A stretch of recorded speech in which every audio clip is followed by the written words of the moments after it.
Как ваше детство влияет на то, как вы любите? Сводить все к детству не очень правильно.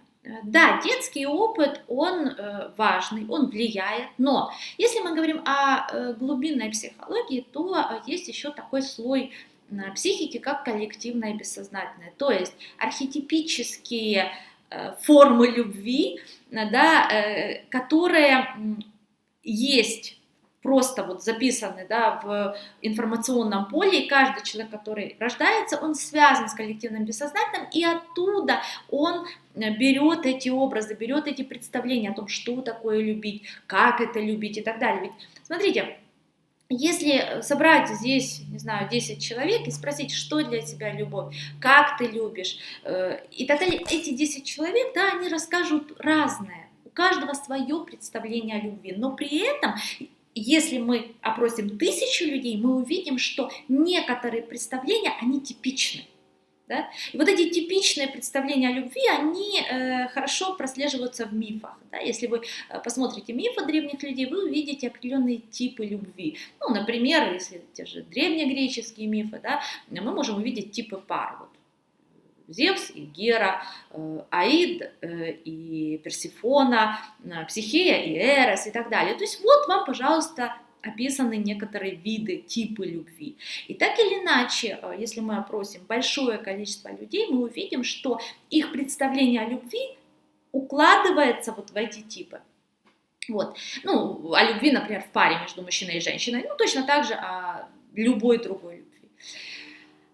И детская история, да, тот опыт, который мы получаем в семье, он определяет, какую часть архетипа, или точнее сказать, какой архетип и какую его часть мы будем себе брать, мы будем склонны эти образы внутри себя активировать и через эти образы, через эти представления уже создавать отношения с реальными людьми вот в буквальном мире.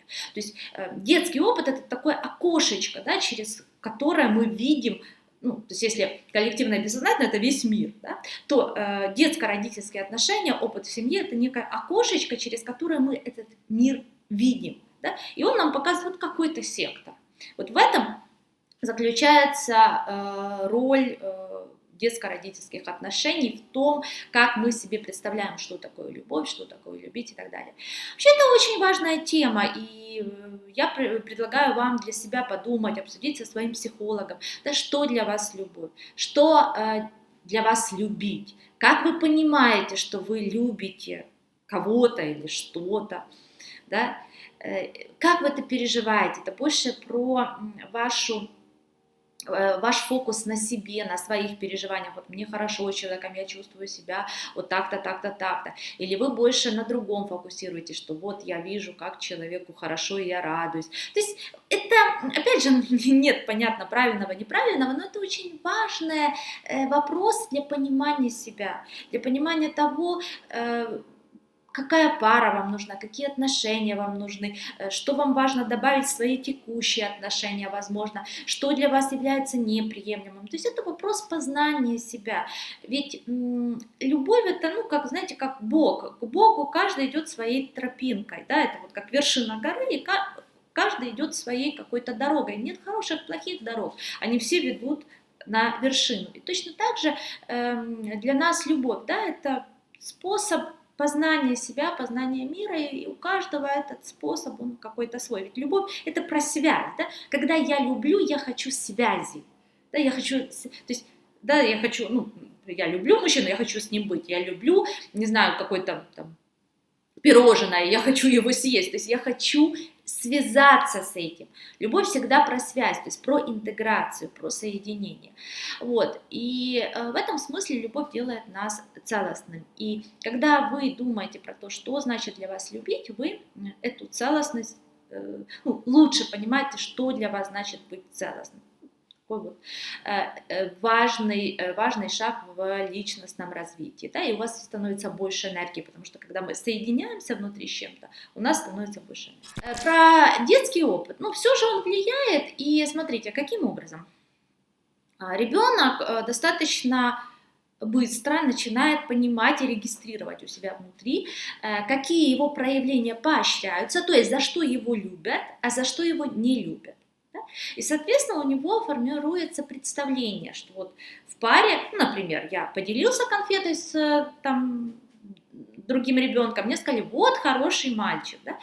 И, соответственно, какое представление о любви? Вот я отдаю кому-то конфетку, значит, я хороший. Вот такие вот отношения. Да? Либо наоборот. И вот каждый день психика ребенка регистрирует вот эти маленькие нюансы, да, за что поощряют, за что наказывают. Причем поощрение это не только вербально показать, это то, как родитель отреагировал, да, например, ну и таким образом передаются и внутренние конфликты, например, мама ребенка считает, что правильно отстаивать свои границы, да, говорить нет, там, не давать игрушки, если не хочешь и так далее. Но это она так, ну, потому что она походила по тренингам, она понимает, что так правильно, и она так обучает ребенка.